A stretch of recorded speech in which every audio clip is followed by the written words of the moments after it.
I'm Caleb Kidcoy, Epic Legacy Hero Builder, and I'd like to welcome you to Living Like a Bank. Along with myself, you'll hear from other successful experts and people who are busy serving and empowering many lives. You'll see how we're showing others to become debt-free in record time as they build economic discipline while generating a bulletproof family legacy revenue stream together. We'll learn how to live and operate just like the banks do. Hey, welcome back, everybody, to the Business Book Club. I am Caleb Kidcoy, your alchemized slayer of mediocrity, heroic family legacy builder, and host of the Living Like a Bank podcast. And we're back in the studio discussing the 48 Laws of Power by Robert Greene. Looking at law number 12 with me today, Mr. Chris McFarland. We're talking about using selective honesty and generosity to disarm your victim. And let's take a look at that judgment, if we will. One sincere and honest move will cover over dozens of dishonest ones. Open-hearted gestures of honesty and generosity bring down the guard of even the most suspicious people. Once your selective honesty opens a hole in their armor, you can deceive and manipulate them at will. A timely gift, a Trojan horse, will serve the same purpose. It's almost like I feel like, we start out positive and then we go extremely. What are your thoughts on this judgment, Chris? Well, I feel like we say this every podcast, but way to go, Robert Greene, taking like something really obvious but I mean, it's worth saying. It's important, it's worth talking about, but he makes it sound like so illicit, Right. and insidious. But what really came to me when I was listening to the chapter again is anytime we're making a presentation of any kind in a formal setting to other people, whether it's a formal sales presentation or any kind of, even like, really come to think of it, even like, hey, honey, let's go to dinner at a certain place, or let's take a vacation at a certain place, or, something you're trying to sell your kids on or whatever, right? Anytime you're representing some sort of offer or idea to people, there's going to be some built-in cynicism, isn't there? I would agree. Yes. Almost always. Like, always. With your wife, with your kids, with your best friend, and not to mention everybody else. Yep. Yeah. Even if I'm like hanging out, shooting the you-know-what with one of my buddies, they're going to play devil's advocate just because that's what humans do. Right. And so I think the way that we can apply this is just like understanding an interpersonal, that's a big word, between two humans, speech communication, right? Whenever we have two humans talking to each other and one person is trying to get the other person to understand some point of view, I think we can use this law. I think so as well. And I like the interesting story with Mr. Al Capone, right? We went from talking about drug dealers, so now we're moving over into mafia leaders here. And the con man that essentially had what's the proper term I can use here? Gonads to approach him. Yeah. I mean, that was interesting. What did you think about that story? I mean, he brought back the 50K and, won the 5K, but that was his intention to begin with. I mean, that could have gone awry for him, but it turned out how he planned. Some powerful psychology on his part. Somehow he read that situation right? I mean, at least the way Robert Greene frames it is this con guy, read the situation right and made up a clever little name for himself, like Gordon, like who would make up such a stupid name, right? Like it must be the real name, because who would make up a dumb name like Gordon, right? It must be real. Selective honesty. So, I mean, the story does kind of illustrate that, like, being honest can get you something else that you're playing for, right? Okay. And I mean, let's just take it back to like common sense without all the provocative gangster type stuff, right? Didn't your mom always tell you, honesty is the best policy, Caleb? I do recall mom pointing me in that direction. Yes. Michael? You're probably right. Yeah, Michael. I'm sure I must have used this quote at least once before, but I mean, it's one of the few things that my dad taught me, and it perfectly applies in this chapter. The most important thing in life is to be sincere. Once you learn to fake that, you've got it made. I knew where you were going. Words of wisdom from Dad. It's perfect. Absolutely perfect. Right. Yeah, all you got to do in life is be sincere. Once you learn how to fake that, man, you got it made. There you go. Made in the shade. Greene says Lustig's act of selective honesty disarmed Capone because it was so unexpected. So let's talk about observance of the law. Everything turns gray when I don't have at least one mark on the horizon. Life then seems empty and depressing. I cannot understand honest men. They lead desperate lives full of boredom. That is Count Victor Lustig, 1890 to 1947. It's a mouthful, huh, Chris? The desperate lives full of boredom is actually one of those quotes that people don't know where it came from that they used. Now they know. I wonder if they know it came from this con guy, Gordon. Probably they don't. I do think he has a point that most men lead lives of quiet desperation. I think that if I'm we tracking don't, with you. Because if we don't have imagination of like how we're communicating, this is what I was trying to get to before with the interpersonal communication stuff, right? We have to be conscious. Okay, this reminds me of what I wanted to get to. The chapter is called Selective Honesty. Let's talk about conscious honesty. Let's talking about being aware of being honest. Mm-hmm. And even if honesty is something that we think that we generally do, we should be aware of how we're framing things. I think we would just plain be naive. In fact, I mean, to use another French word, it would be jejune. Jeju. To assume that we don't need some artifice, right, in our communication with people to get their attention, particularly, especially in any kind of sales or situation where you're like trying to get a good deal on a block of hotel rooms, or like anything where you're like dealing with somebody else, right? And trying to get some type of negotiation or deal. But particularly, especially, and maybe this is just because this is where my brain goes, because I talk to people 4 or 5 times a day in like a webinar type setting, not like this type of webinar, but like a sales presentation. And people always come into the room like this. What's this about? And why wouldn't they? So do I. I got a call earlier today and I didn't know where it was from. It's from Colorado Springs. So I pick it up and they're like, blah, blah, blah, Allstate. And I'm like, I don't have an Allstate policy. Take my number off your list, right? I'm that same guy. We all are. But I do have to be aware in this, like using this chapter, it's not that I'm otherwise dishonest to say that I'm using conscious or selective honesty, right? But I am being conscious about what I'm revealing and how and when and why. And if I'm not doing that, I'm just an amateur, basically. The opposite of selective hearing is selective, what do we want to call it? Offering up of information. Anyway, you guys get the point. I think actually really I know you were kind of joking, but it's called professing. When you profess, you are saying that you have a specialized knowledge. This is true. And Greene tries to insinuate that and he almost insinuates that there's no such thing as specialized knowledge, and you just want to front like you have specialized knowledge or something, as if there's no such thing as actual specialized knowledge, which, of course, for those who know Napoleon Hill, which might be a lot of people listening to this, but of course, that's one of the, I think it's the 5th or 6th of his 13 things, is specialized knowledge, of course, right? And then practical application of that.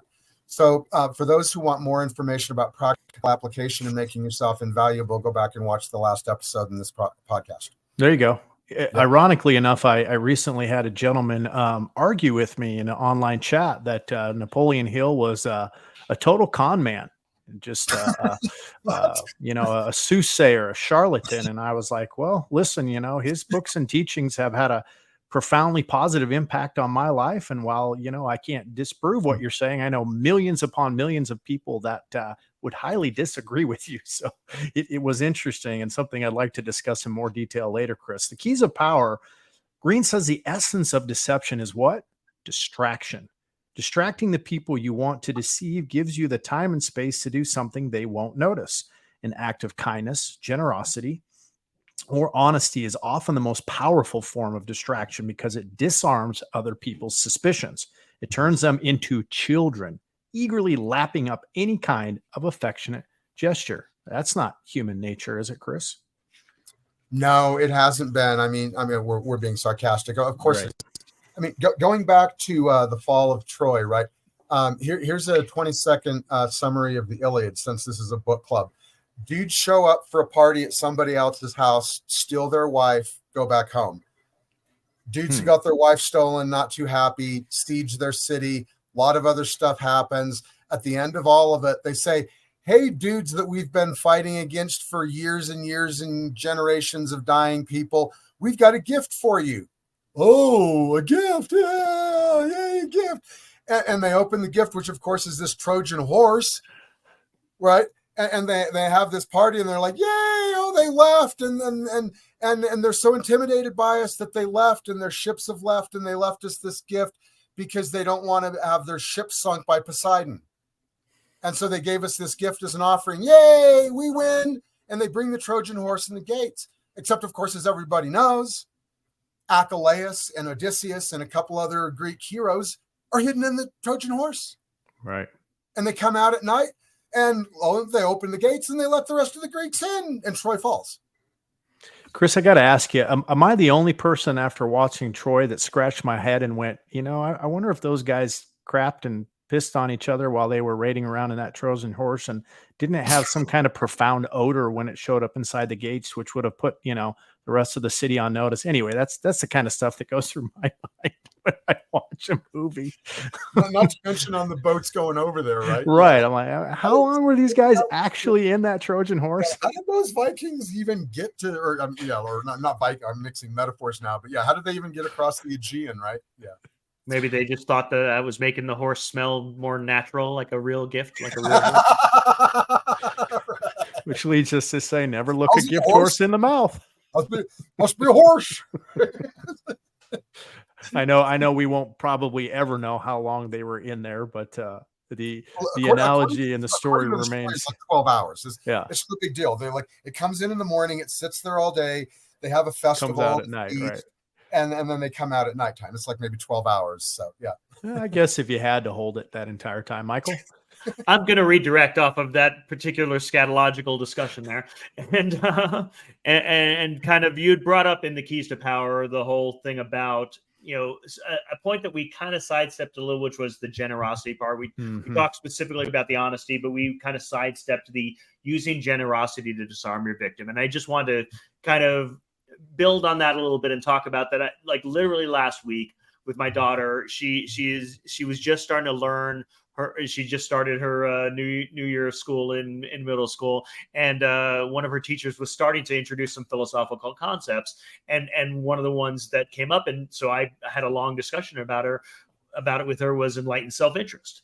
Was talking about generosity and using just generosity to disarm people. That enlightened self-interest basically is suggesting that even when you're doing something good for other people, you're still doing it to benefit yourself in some way. That that underlying any act of generosity, and it's a philosophy. Some people subscribe to it, some people don't. Some people do believe in genuine acts of generosity. Some people believe that even when you're doing something for others, you're still doing it to benefit yourself, even if that benefit is as simple as making yourself feel good about yourself. Right. But also a side benefit is that it makes other people feel good about you. It does. And it's an important, powerful concept there, that you could be doing something for yourself, but also help others in the process. 100%. And I wanted to piggyback off of that, Michael, and thank you for that, because this past Saturday, if you don't know who this is, Alex Hormozi, one of my marketing and sales superheroes, acquisition.com.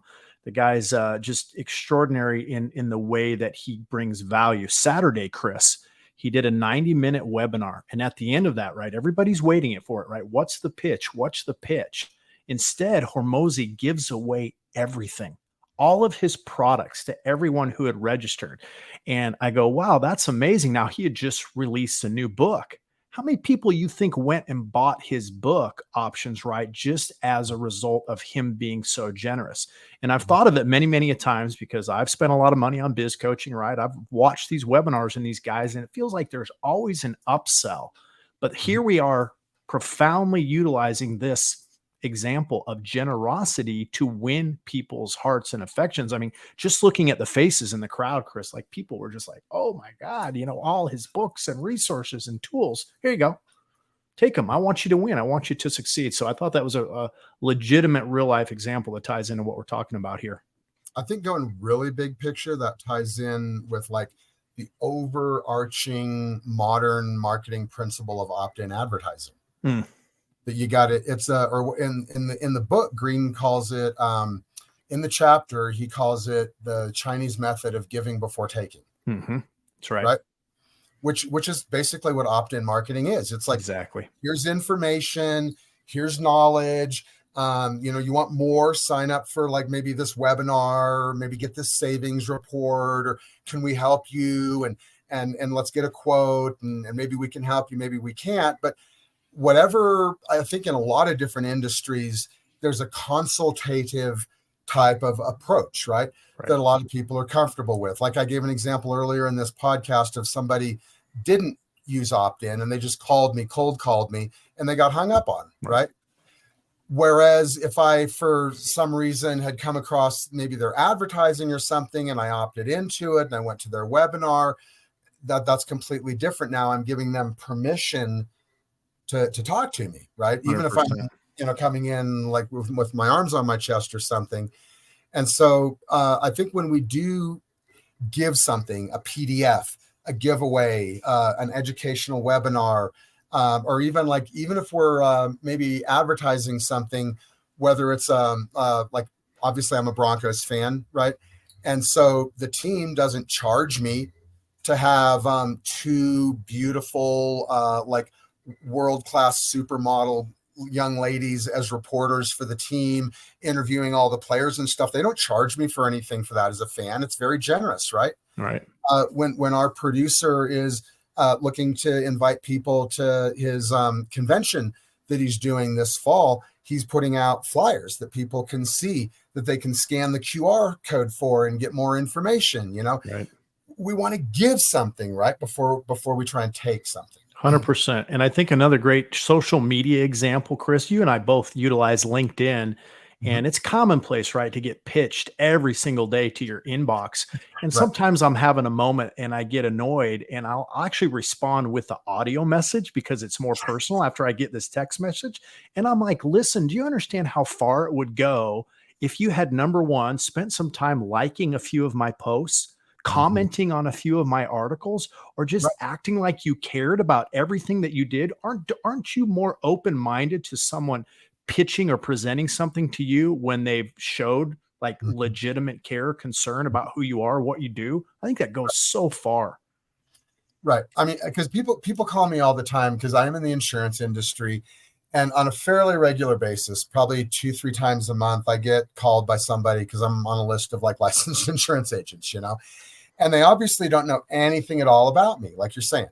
And I guess that's all I'm going to leave it at. I won't get into any of the rest of it, but it's like, if they knew who I was, they wouldn't be approaching me on that. So, 100%.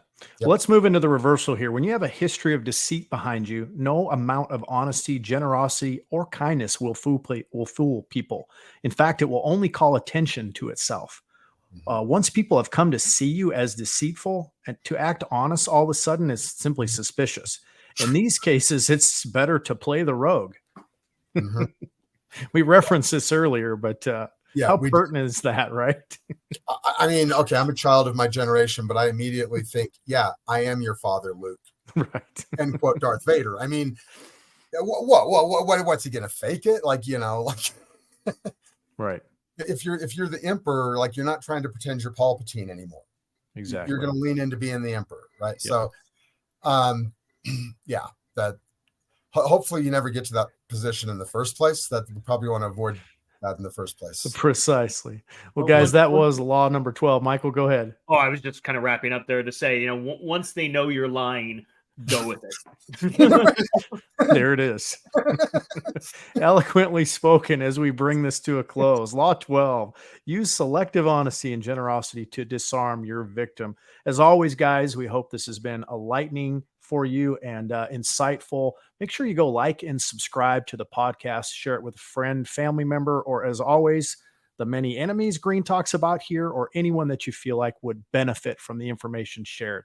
Make sure you get out there and build a powerful family legacy and live life to the fullest. And we look forward to seeing you back here again on the Business Book Club soon. Take care, guys. Thanks for tuning into the show. Please be sure you subscribe on YouTube or the podcast on anchor.fm and follow me on social media at Metalpreneur. If you're ready to talk about building your own bank, use the QR code or go to rebrand.ly/buildabank. Be sure and join us for the next broadcast as together we learn to live and operate just like the banks do.